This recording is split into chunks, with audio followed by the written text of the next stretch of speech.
prayer of Prophet could be witnessed to them, it was cherished most highly and sought most highly. So when the Prophets pass away, though the institution remains behind, but that special quality of prayer is missing afterwards. And that is also a special blessing of Allah, which is particularly prominent in the office of, in the institution of prophethood. So when Ahmad sallallahu alayhi wa sallam was called back by Allah, the people did miss that prayer. No, they felt it. There was something which they could never reach again. And the same was the feeling of the companions of Hadhrat Massih-e-maud and we know it from, directly from them. If you read one poem written by Hadhrat Massih-e-maud after the death of Hadhrat Massih-e-maud on this subject, then you will know how passionately and how deeply the companions of the promised Messiah missed his prayers. Maud himself, whose prayers were also heard very specially by Allah, he is yearning for the prayer of Hazrat Massih-e-maud. And the poem is so pathetic, so deeply charged with that sense of missing something, that sense of void after the passing away of Hazrat Massih-e-maud. So that is also a very special blessing of Allah attached with the institution of prophethood. It is not just to tell people how to go about and frame their ways of life and so on. It is not just a law-bringing institution. It has many added benefits, many fringe benefits as well, and fundamental benefits other than the revelation of law. Then again we read in the Holy Quran that the prophets of Allah are hakam. Hakam means one who is capable of deriving correct conclusions from the book revealed to prophets, or the books revealed to prophets. Yakum bihan nabiyyun. And in this verse which I have chosen, Ahmad sallallahu alayhi wa sallam is mentioned to be a hakam. Wa alaykum bainahum bima anzalallahu wa la tattabi' ahwa'ahum wahzarhum an yaftinuka an ba'di ma anzalallahu ilayk فَإِن تَوَلَّوْا فَاعْلَمْ أَنَّمَا يُرِيدُ اللَّهُ أَن يُصِيبَهُم بِبَعْضِ ذُنُوبِهِمْ وَإِنَّ كَثِيرًا مِنَ النَّاسِ لَفَاسِقُونَ. The meaning of this verse is, and we have revealed the book to thee, bidding thee to judge between them by that which Allah has revealed. أَنِيكُمْ بَيْنَهُمْ بِمَا أَنزَلَ اللَّهُ means not only to judge, but to derive the inner meaning, to understand the meaning of the book and let the others know. It is connected with the word hikmah, of course.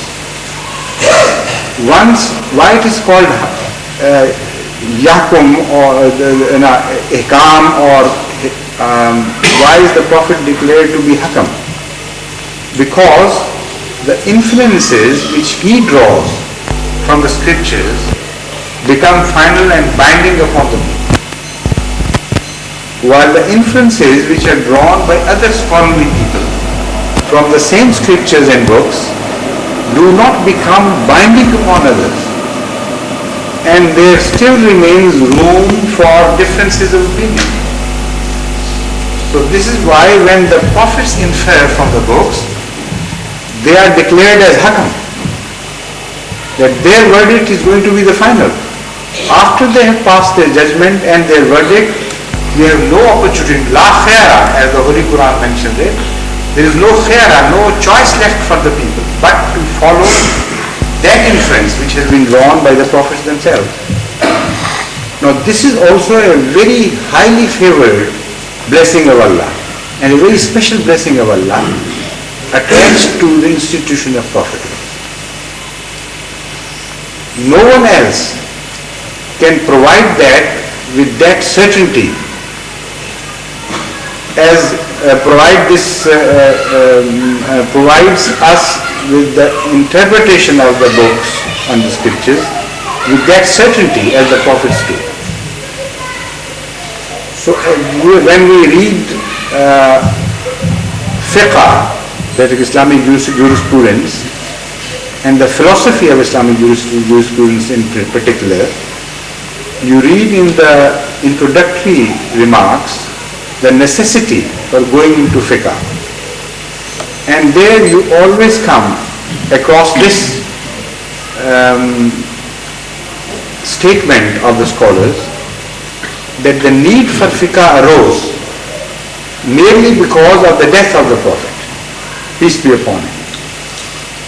As long as he lived, there was no need to go into any jurisprudence debate or any difference of opinion on that head. Because whoever inferred something from the Holy Quran so that and was challenged by someone else who differed in that opinion,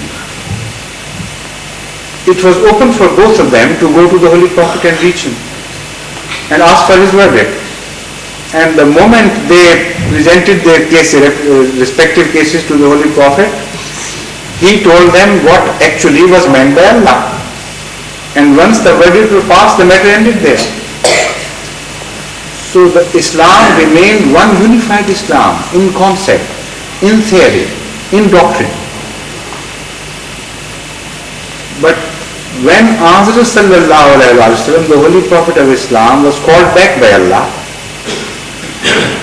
then there was no such person left to whom people could go and take his verdict to be the final.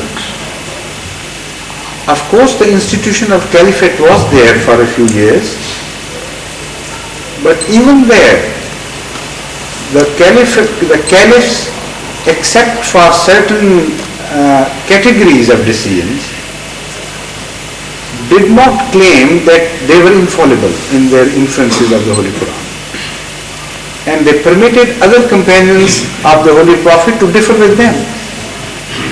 And the differences of opinion began to appear, began to take shape right in the time of the caliphate. With one difference, that if a verdict was given by a caliph, based of course on the scriptures, that verdict was followed in practice. Nobody dared to oppose it and to rebel against it, to defy that verdict.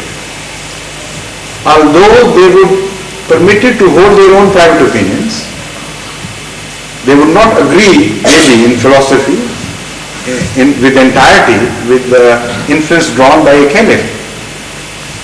But they were not left with a choice to hold difference, to act differently, to act according to their own opinion.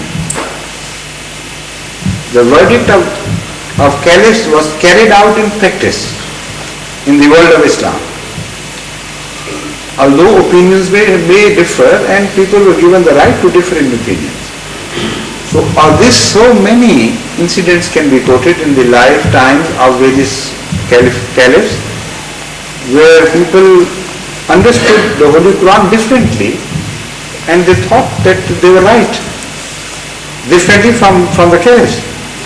In most cases, of course, they would give in after hearing the verdict of the caliph. But in some cases they would not, and they would stick to their own inferences. But in ata'at, in obedience to the caliphs, they were absolute.